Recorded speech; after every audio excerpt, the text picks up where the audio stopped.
Jetzt. Heute ist der Tag der Tage, da stellen wir uns diese Frage. Welches Alter bringt er mit? Ist es 20? Kann man in 50 andichten?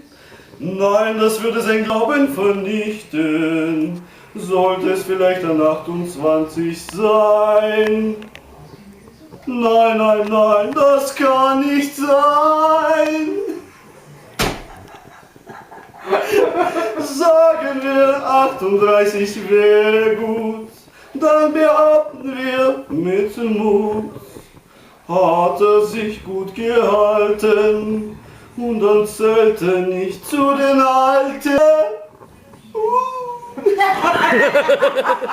Fragen über Fragen, was soll man da schon sagen? Man ist so alt, wie man sich fühlt, im hohen Alter abgekühlt.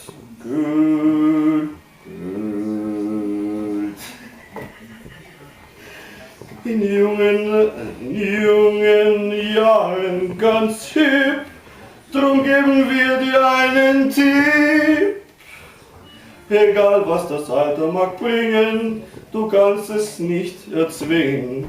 Zwingen.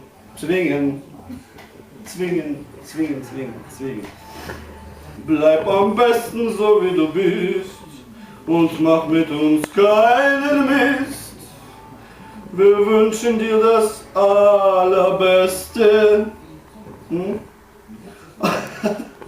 Auf deinem Geburtstagsfeste.